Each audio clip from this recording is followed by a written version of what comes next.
মামার বাড়ি কিরকম দেখুন, আমরা তো বেআইনি অবৈধ কাজ তুলে ধরি।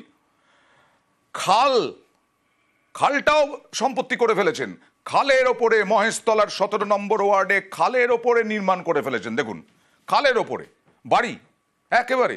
এবং তারপরে কাউন্সিলর যখন ভাঙতে গেলেন, এটা হচ্ছে মনি খাল, কংক্রিটের ব্রিজও করে ফেললেন, খাল দখল করে একাধিক নির্মাণ।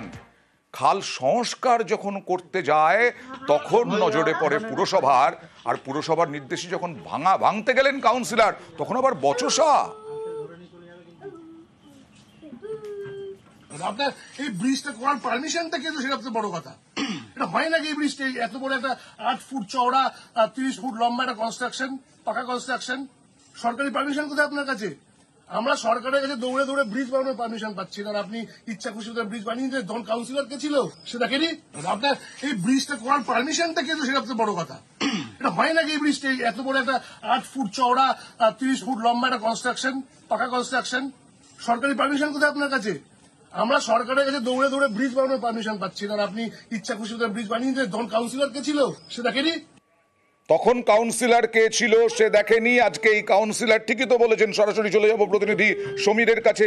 সমীর, এর আগে যখন নির্মাণ হচ্ছে, কতদিন ধরে এই নির্মাণ করে রেখেছে, তখন কাউন্সিলর কে ছিল? সত্যি তো তাই।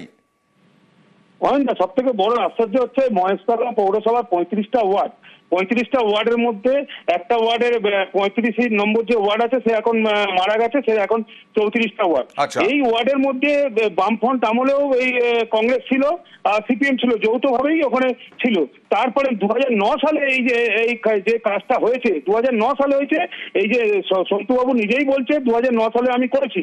তারপরে ওখানে এখন যে আমাদের চেয়ারম্যান আছে দুলাল দাস, এবং উনি হচ্ছে বিধায়ক, উনি এসে তখন নাকি তারপরে দেখে গেছিল, দেখে যাবার পরেও ওটা বলেছে হ্যাঁ করে নেবো, মায়ের নামে নাকি কাগজ হয়েছে। বাড়িটা হয়েছে মায়ের নামে, কিন্তু পোলটার জন্য তো মায়ের নামে না। আর এই যে নয়নজলি খাল, এই নয়নজলি খাল দীর্ঘ 51 বছর ধরে কেউ খাল পরিষ্কার করেনি, তখন তার চোখে পড়েনি। এবং যে খালটা যখন পরিষ্কার করে, যখনই খাল পরিষ্কার হতো ওপর দিকে অল্প অল্প মাল তুলে দিয়ে পরিষ্কার করে দিত। ভাঙা হবে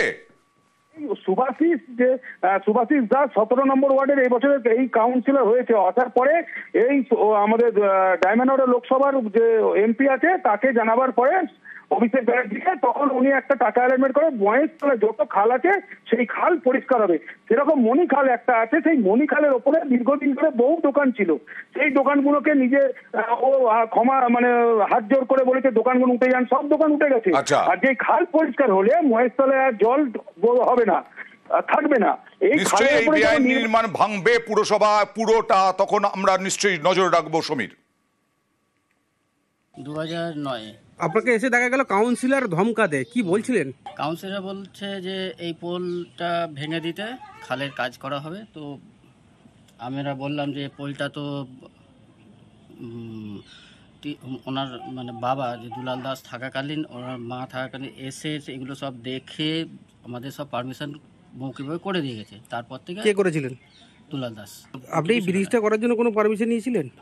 বাড়ির সাথে এটা পুরো বাড়ির সাথে টাই আপ করা আছে, আলাদা করে তো সেতু বলে তো এটা তো করা হয়নি কিছু।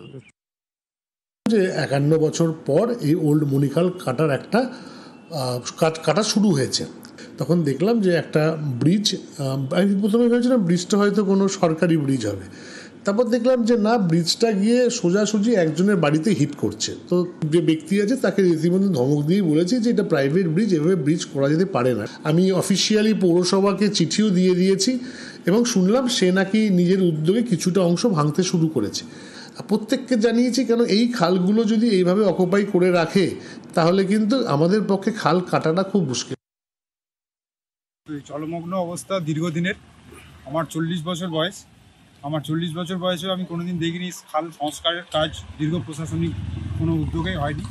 কিন্তু আমাদের যে সাংসদ মাননীয় শ্রী অভিষেক বন্দ্যোপাধ্যায় মহাশয় তার উদ্যোগে এবং আমাদের যে কাউন্সিলর শ্রী সুভাষিস দাস মহাশয়ের ঐকান্তিক প্রচেষ্টায় এই যে সমস্যার সমাধান হচ্ছে, তাতে করে এলাকার শুধু আমাদের ওয়ার্ড নয়, এর সংলগ্ন আরও 2টো ওয়ার্ডের মানুষ 18 আছে, ওদিকে 8 আছে, এই সমগ্র 3টে ওয়ার্ডের মানুষ উপকৃত হবে।